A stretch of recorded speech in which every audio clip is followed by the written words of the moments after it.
Bonjour, voici une information importante avant de regarder cette guidance. Il est important de savoir qu'elle est intemporelle, donc cela signifie que vous pouvez la regarder à tout moment, quelle que soit sa date de publication.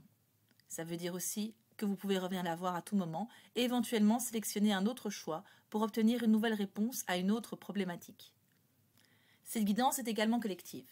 Elle s'adresse à un certain nombre de personnes et ne conviendra donc probablement pas à 100% à tout le monde.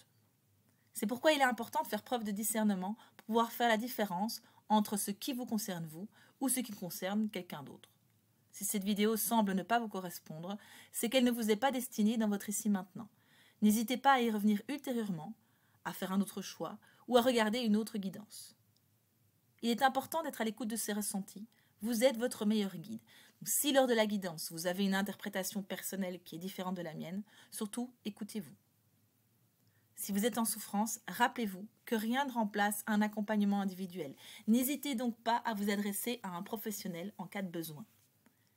Si vous avez aimé cette vidéo et si vous souhaitez me soutenir, je vous invite à la liker, la commenter et surtout à la partager. Vous pouvez également soutenir ma chaîne grâce à un don libre de plus de 1 € via le lien PayPal que vous trouverez dans le descriptif de cette vidéo. Et vous pouvez également me soutenir autrement. N'hésitez pas à me contacter si vous avez des suggestions. Merci. Bonjour les amis, j'espère que vous allez bien. Je vais vous faire un petit tirage aujourd'hui dont le thème ça va être quelle est la chose, alors consciente ou inconsciente ou en partie consciente, en partie inconsciente, qu'on vous invite à travailler dans l'ici maintenant.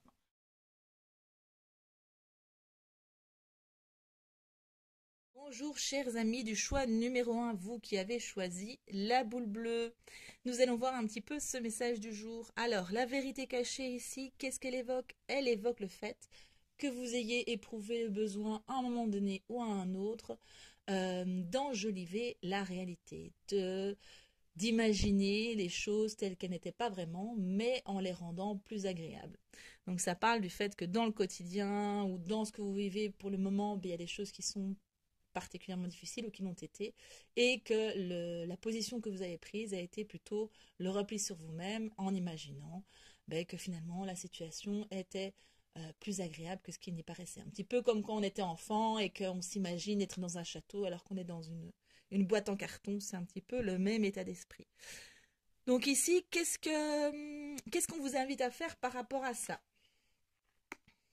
Alors, on a une première carte du tarot qui est une arcane majeure, qui, comme son nom n'indique pas, c'est une carte qui fait plutôt lien avec le fait de faire un choix. Sur les cartes classiques du tarot, on voit vraiment un jeune homme qui est entre deux femmes. Alors, l'une qui a l'air plutôt jeune, qui est très peu vêtue, qui a des fleurs dans ses cheveux, et l'autre qui a l'air plus âgée, qui est moins jolie, qui a l'air plus riche aussi.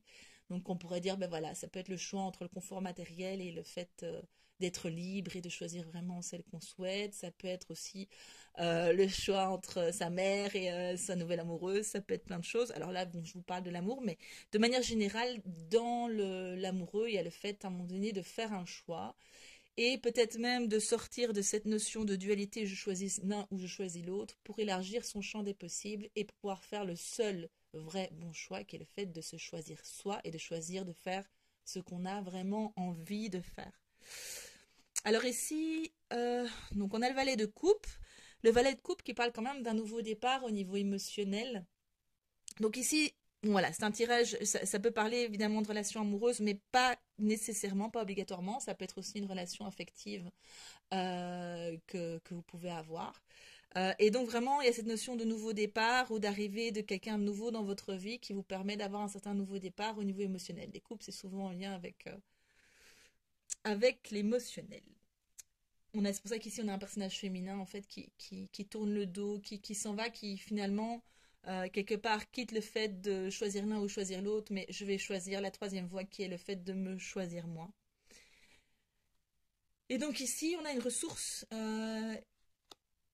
la ressource qui est une ressource assez puissante puisqu'on a avec un roi, le roi d'épée. Alors le roi d'épée, c'est quand même, voilà, c'est beaucoup du mental, de l'intellect, la capacité de pouvoir avoir un esprit critique, de pouvoir observer les choses dans leur vérité la plus nue et la plus crue, et de pouvoir à un moment donné trancher. Il y a aussi cette notion de justice qui permet d'aller de l'avant. Et donc une invitation vraiment, par rapport à cette carte-ci, de pouvoir sortir finalement de ce monde imaginaire, de ce monde rêvé. Et grâce à cette énergie de ce roi, de cet esprit analytique, et finalement de trouver la position la plus juste pour soi, à ce moment-là de faire un choix, et le choix de soi, qui peut être effectivement le fait d'avoir un nouveau départ. Alors, c'est pas forcément, si c'est par rapport à une histoire amoureuse, c'est pas forcément une séparation, hein. Ça peut être un nouveau départ dans le couple, mais ça peut effectivement être simplement aller vers d'autres choses qui nous attirent au niveau émotionnel, qui nous apportent de la joie, qui nous apportent de la légèreté et qui nous apportent du sens. Alors, il y a une petite dernière carte que j'ai tirée pour être rigolote. Une petite anecdote supplémentaire qu'on m'a demandé de tirer. Donc, quelle est l'histoire derrière ta toute première cuite. Donc ça, je vous laisse un petit peu analyser. En tout cas, il y a cette notion de peut-être pouvoir un peu prendre du plaisir, mais plus dans son domaine imaginaire, mais dans un contexte collectif bienveillant, de se lâcher un petit peu la grappe, comme on dirait. Et donc, et de pouvoir prendre, voilà, prendre du plaisir là où on a envie d'en prendre et de pouvoir remettre finalement un peu de joie et de bonheur et un peu de magie qu'on a été chercher dans notre intérieur, mais dans la réalité de notre quotidien et dans la réalité matérielle. Voilà, j'espère que cette guidance vous aura aidé et j'espère vous revoir bientôt. Au revoir.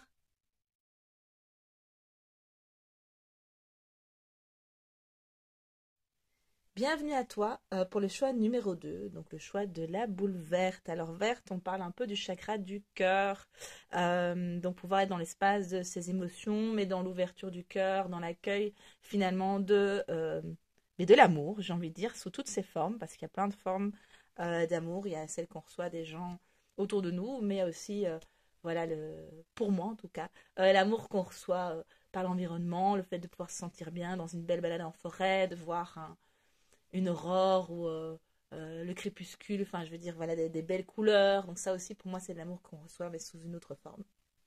Donc voilà, bienvenue. Alors, mais de quoi va venir nous parler notre vérité cachée ici, très chers amis? Eh bien, cette vérité cachée ici, en fait, ça parle de la peur du positif.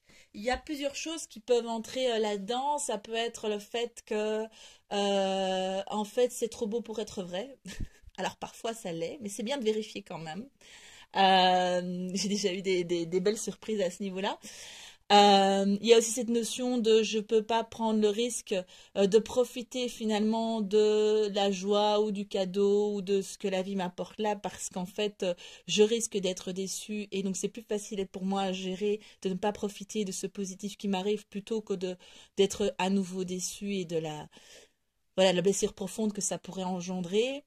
Donc voilà, il y a vraiment cette notion de peur du positif. Il peut y avoir aussi l'impression, la croyance euh, dans cette notion d'équilibre que si je reçois quelque chose de positif, je vais avoir quelque chose de négatif en intensité égale.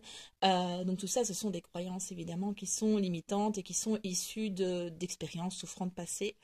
Et donc voilà, ça c'est la vérité, votre vérité cachée actuelle et la chose en tout cas qu'on vous invite à dépasser euh, ici voilà, par rapport à ce tirage en tout cas. Au niveau du tarot, alors, le chariot, le chariot, ce qui est intéressant, c'est qu'il est toujours représenté avec deux chevaux. Alors ici, c'est vraiment très très clair. On voit bien que les chevaux, ils vont pas dans la même direction. Et donc, normalement, donc c'est représenté deux chevaux qui tirent un chariot. Souvent, ils ont une couleur différente. Ils tournent la tête un petit peu à des côtés opposés. Et il y a celui qui le guide, hein, qui a une personne qui a quand même une certaine prestance, qui a quand même certaines idées, une vision, un chemin qu'il a envie de poursuivre. Et finalement, tant que ces chevaux décident de regarder chacun d'un côté, c'est pas possible d'avancer. Il faut qu'à un moment donné, tout le monde s'aligne pour pouvoir aller de l'avant. Et une fois que ça s'est fait, en fait, le chariot, il y a un côté fonceur, il y a un côté, alors pas fonceur, je fonce sans regarder, mais à un moment donné, en fait, rien ne peut m'arrêter. Il y a cette notion de mouvement, cette notion d'avancement, il y a cette notion aussi de mise en lumière. Enfin, finalement, le conducteur du chariot, il est un peu surélevé, il guide, il y a les autres qui suivent. Donc il y a vraiment cette notion un peu de leadership, d'être un peu mis en évidence, d'être l'objet des regards et de l'attention. Et donc ici, pour moi, ce que ça vient un petit peu raconter, c'est qu'il y a cette notion d'avoir des parts de soi, des parts à l'intérieur de soi, des petites voix à l'intérieur de soi qui ne sont pas convergentes, qui vont avoir des discours différents. Donc peut-être effectivement, ah ben c'est trop beau pour être vrai, oui mais non, mais tu sais cette fois-ci ça pourrait être autrement, oui mais tu sais bien que par le passé ça n'a pas été autrement, oui mais regarde ici on n'est pas tout à fait dans le même contexte que le passé, et donc ça pourrait être autrement. Et puis si je ne change pas ma manière de voir les choses, si je ne profite pas de cette chance, eh bien je n'aurai peut-être pas d'autre. Et donc voilà, cette notion un petit peu de dialogue intérieur qu'on peut avoir, qui vient un petit peu se confronter et nous confronter, et la nécessité vraiment de pouvoir rassembler finalement ces parts, de pouvoir dire, bah, ok, maintenant, on va aller de l'avant, quelle direction est-ce qu'on décide de prendre? Quelle voix on va décider d'écouter? Alors, il y a un truc qui est très important à savoir, c'est que donc ici, je vous parlais de la peur du bonheur, la peur de la joie, la peur des cadeaux, la peur de se tromper, la peur d'être déçu. Et en fait, eh bien, la peur, c'est l'opposé de l'amour. La peur, c'est ce qui nous bloque pour plein de choses, qui nous empêche d'être nous-mêmes, qui nous empêche de suivre nos élans naturels, de faire ce qu'on a envie. Et donc, par principe, il est toujours intéressant de se poser la question de cette peur finalement.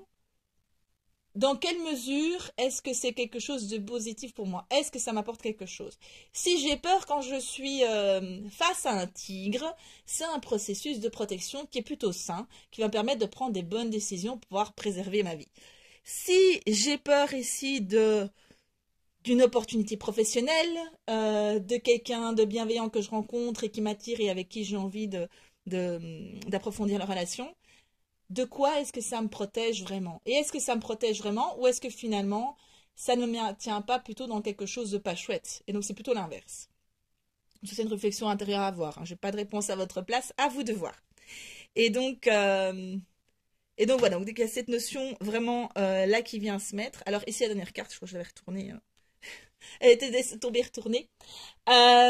Donc ça c'est plutôt un dialogue intérieur que vous devez avoir avec vous-même.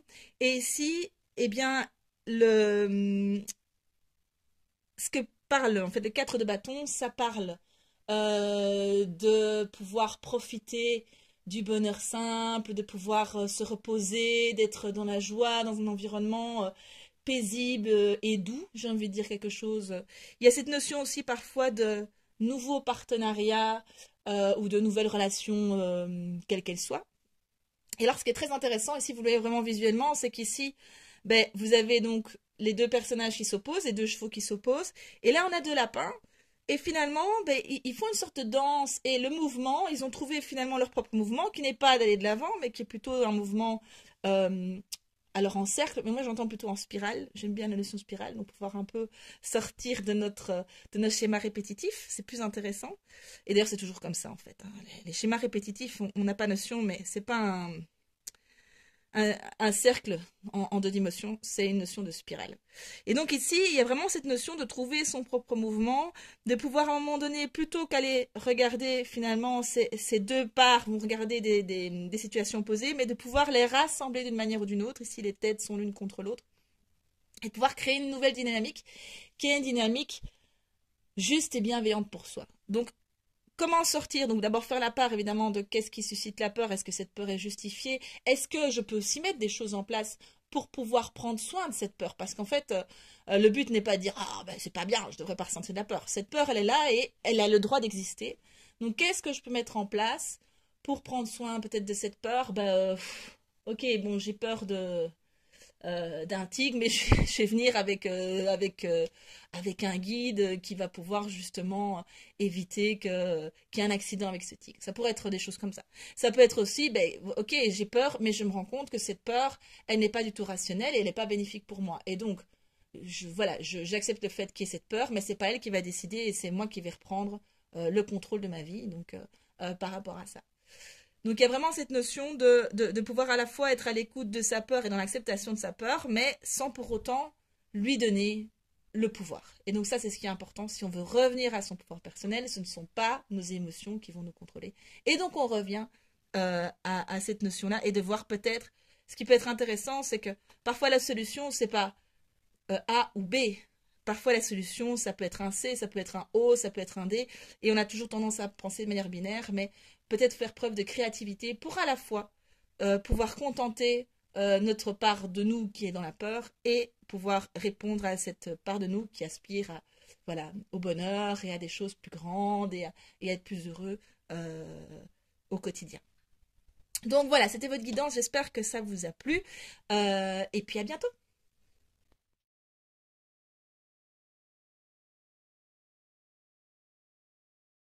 Bonjour les amis, bonjour à vous qui avez fait le choix numéro 3, le choix de la boule orange, la couleur orange, donc qui est un petit clin d'œil au chakra sacré, donc qui est en lien avec bien sûr la sexualité, mais surtout le désir. Il y a un phénomène un peu pulsionnel, mais dans le sens un peu positif du terme. On n'est plus dans le mental, mais on est vraiment dans le ressenti, dans quelque chose qui, dans une énergie qui va nous faire nous mobiliser, mais qui est plus de l'ordre instinctif, mais en connexion avec comment est-ce que je pourrais dire ça? Notre côté intuitif. Donc c'est pas instinctif dans le sens primaire et animal du terme, c'est plutôt d'un point de vue spirituel, énergétique.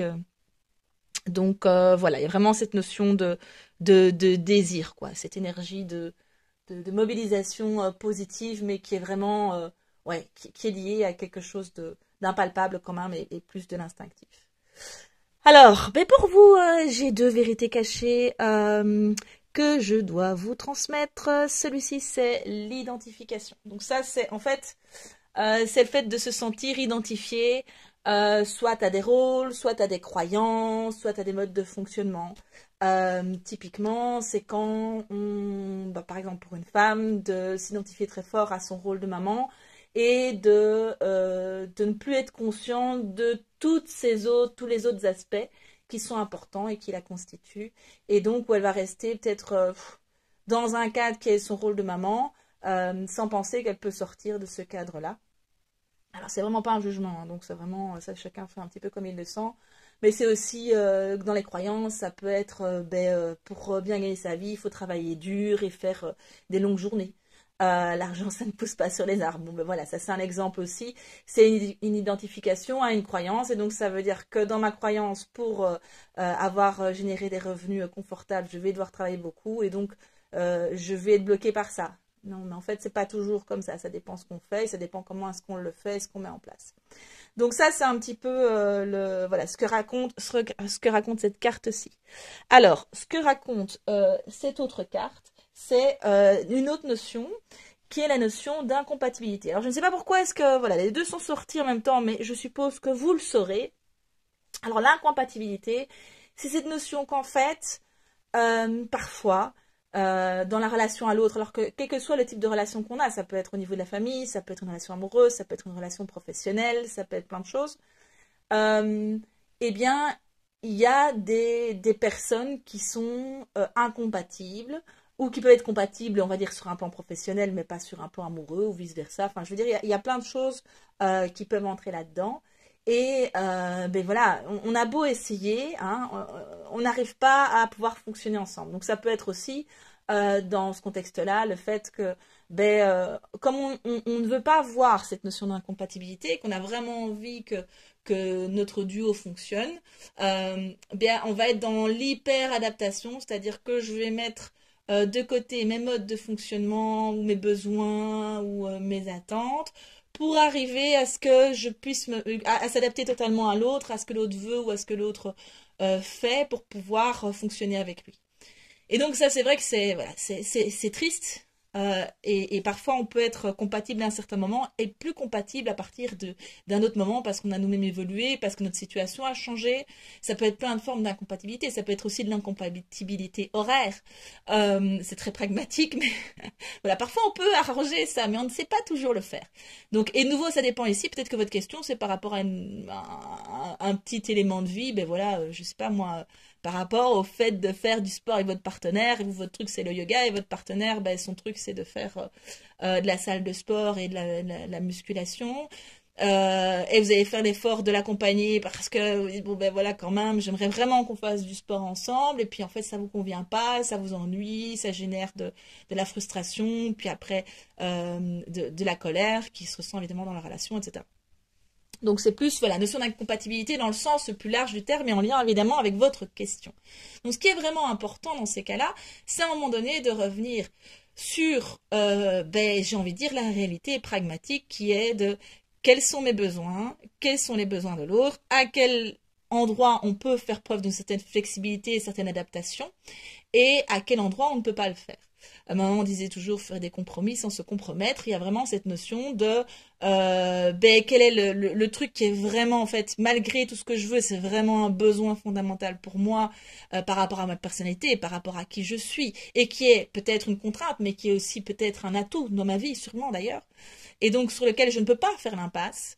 Quelle est cette même situation pour l'autre et finalement comment est-ce qu'on peut arranger la zone qui est en dehors de cette zone finalement non négociable, cette zone réciproque non négociable.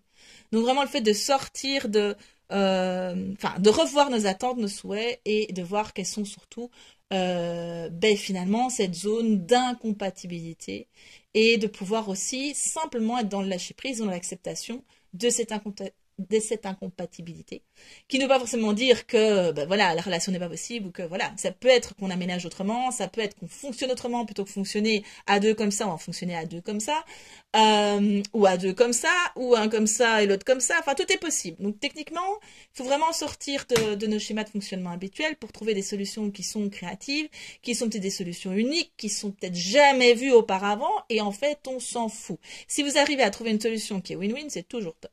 Donc voilà, mais d'abord la prise de conscience sur cette notion d'incompatibilité et cette notion d'identification. Pour me reconnaître, ça pourrait être aussi dans l'association des deux. Pour être une bonne compagne, je dois être dans le prendre soin de l'autre, où je fais le ménage, où je fais la lessive, les repas, les machins, et je me limite à ça.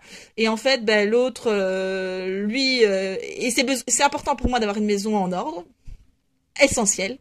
Et lui, il a besoin d'aventure, de passer la moitié du temps sur les routes, et donc voilà, et donc cette notion d'incompatibilité, et moi je me bloque finalement là-dedans, et pourquoi pas m'ouvrir à un fonctionnement qui pourrait être encore différent, alors peut-être dans quelque chose d'alternatif, de nouveau, trouver un truc, et donc pour fonctionner ensemble, je ne sais pas, on va pas habiter ensemble, mais on va avoir chacun notre chez nous. Ou voilà, il y a toute cette possibilité, ce champ finalement des possibles qui est assez large, mais en prenant conscience de cette partie auquel on s'identifie et qu'on n'est pas obligé de rester bloqué là-dedans, des éventuelles incompatibilités réelles. Donc incompatibilité, il y a peut-être cette notion aussi d'incompatibilité avec ce que je pense que je suis et qui me limite, mais qui en fait n'est pas forcément moi et duquel je dois sortir.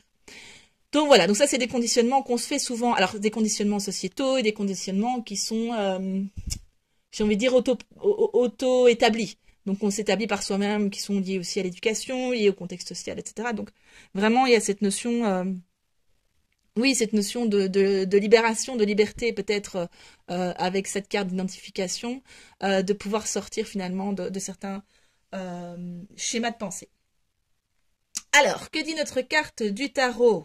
L'importance ici de revenir à l'intuition. Donc la grande prêtresse, c'est donc la papesse, habituellement dans le tarot. C'est la deuxième carte. Donc le 2, ça parle du féminin, ça parle de l'intuition, ça parle du ressenti. Et là, j'ai envie de vous parler un petit peu de la boussole intérieure. Donc ça fonctionne pour les hommes aussi. Alors j'ai tendance à considérer que tout ce qui est émotionnel est une boussole intérieure.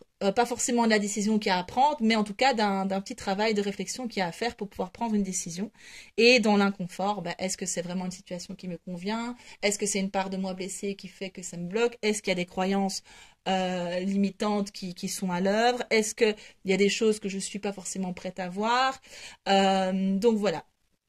Oui, si plus j'avance, plus je me dis, il y a vraiment cette notion d'incompatibilité avec le fait de jouer des rôles ou d'être dans je ne sais plus quel était le terme utilisé, mais bref, dans ces projections sur soi de choses qui finalement ne sont pas soi, qui sont incompatibles avec ce que vous voulez faire. Donc pouvoir vraiment sortir de la confusion qu'il y a entre qui vous êtes et ce que vous pensez que vous êtes et que vous n'êtes pas. Ou que vous pouvez faire ou ne pouvez pas faire.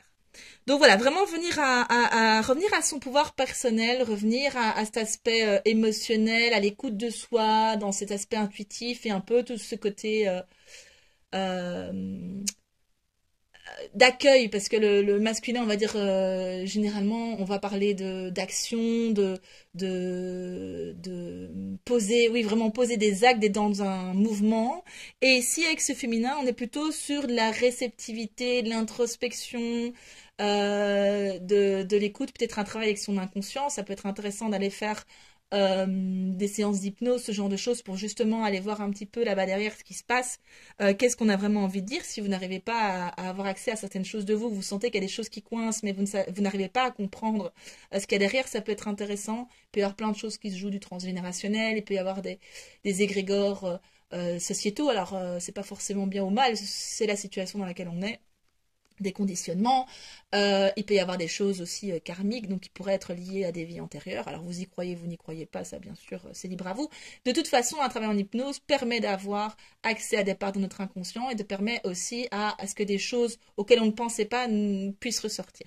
Dans ces conditionnements, dans les problématiques qu'on rencontre au niveau émotionnel, souvent il y a des choses qui viennent s'ancrer de toute façon dans l'enfance, dont on n'a pas nécessairement conscience. On en a souvent le souvenir, mais on n'a pas conscience de l'impact que ça peut avoir encore sur notre vie d'aujourd'hui, notre vie d'adulte. Et moi, j'ai 42 ans et j'assume totalement le fait que oui, il y a encore des blessures d'enfance qui m'impactent. Et donc voilà, et en prendre conscience, c'est pouvoir se permettre de finalement de sortir de certains schémas de fonctionnement. Moi ici, j'entends vraiment ce truc du fait de devoir prendre des rôles, de s'identifier à des choses, s'identifier à des fonctionnements, s'identifier à un fonctionnement qu'a eu nos propres parents, qu'ont eu nos propres parents dans la relation de couple. Donc vraiment, ici, c'est vraiment intéressant par rapport à ça. J'ai l'impression de revenir vraiment à soi, à qui on est vraiment profondément, qu'est-ce qu'on veut, et revenir finalement à cette liberté. Ce qu'on est n'est pas ce qu'on fait. Ce sont des choses différentes. Ce qu'on est, ce n'est pas non plus les rôles que l'on prend. Je peux prendre un rôle à un moment donné qui va être le rôle du responsable au sein d'une équipe, et si je suis à l'aise en fait, et que j'ai travaillé sur moi, et que je suis dans mes valeurs, je peux tout à fait fonctionner dans la même équipe en n'étant plus le responsable, mais en étant peut-être celui qui va plutôt mettre une bonne ambiance, ou celui qui va être dans de l'assistance pour justement permettre aux responsables de fonctionner de manière optimale, etc. Et donc, ça amène vraiment une grande liberté. Prendre conscience qu'on on peut prendre un rôle à un moment donné et dire ben, maintenant, ce rôle n'est plus juste pour moi ou n'est plus juste dans la situation et je change de casquette ou je change de casquette en fonction des moments de la journée. Là, c'est mon temps de maman. Je sens que mes enfants ont besoin un peu d'être maternés, d'être chouchoutés parce qu'ils ont vécu une expérience un peu plus difficile. Je reviens dans ce rôle de maman maternante. Après, ben voilà, les choses s'apaisent. Là, je peux devenir de nouveau dans ce rôle de maman plutôt qui pousse à l'autonomie, qui va donner un peu des coups de pied au cul s'il y a besoin. Dans le rôle de la femme d'affaires parce qu'après j'ai mon rendez-vous d'affaires. Ici, j'ai un autre rendez-vous avec un partenaire, mais c'est une partenaire ou un partenaire qui a besoin plus d'une forme de coaching et de soutien et de vision plus large, donc je vais pas être dans la même dynamique, je vais pas prendre la même casquette en fonction des personnes que je rencontre. Alors bien sûr, c'est ce qu'on fait beaucoup, mais on ne se rend pas compte une fois qu'on est dans une prise de conscience, on peut prendre conscience, on peut choisir de ne pas prendre certains rôles et ou choisir activement d'en prendre. Ça peut être aussi je partage avec vous ce qui me vient. Il y a vraiment aussi ce truc qui me vient du triangle de Cartman, donc le bourreau, victime, sauveur. Donc ça, vous allez voir, on est quand même beaucoup là-dedans dans la dynamique relationnelle, quelle qu'elle soit. Et donc le fait de revenir à cette conscience, donc on peut sortir du rôle de je dois être tout le temps le sauveur et me sacrifier. Ça c'est ok, c'est quelque chose dont j'ai plus envie dans ma vie, je n'ai plus besoin, ce n'est pas bon et bénéfique pour moi, je veux en sortir. Et parfois, bah ok, j'ai envie d'être dans ce rôle-là, je me sens appelée à le faire, je suis consciente, qu'est-ce que je fais, est-ce que je le fais ou pas?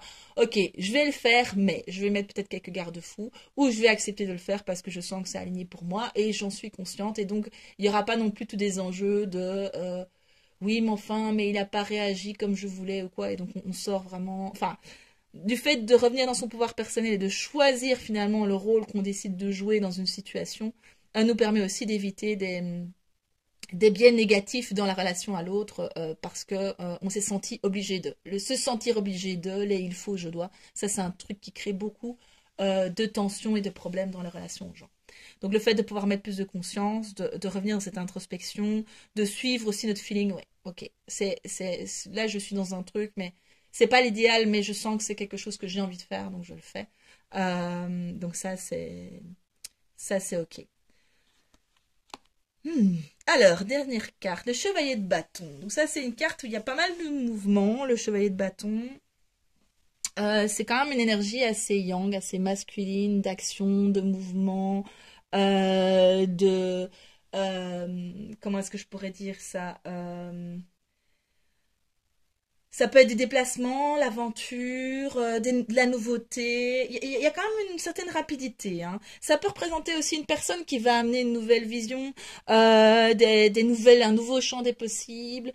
Donc là, voilà, voyez un petit peu en quoi cette carte vous reparle. Mais ici, voilà, on est plus dans. C'est assez drôle parce on a ce féminin et on a finalement une carte qui amène, enfin plus en tout cas dans du yin, clairement dans du yin. Et là, on est plutôt dans du yang. Et donc finalement, cette notion de peut-être pouvoir revenir à soi et de voir au clair à l'intérieur de soi et de pouvoir cibler qu'est-ce qu'on veut vraiment et pouvoir le choisir pour à un moment donné pouvoir passer à l'action et pour pouvoir mettre des choses en place et pour pouvoir sortir de nos fameuses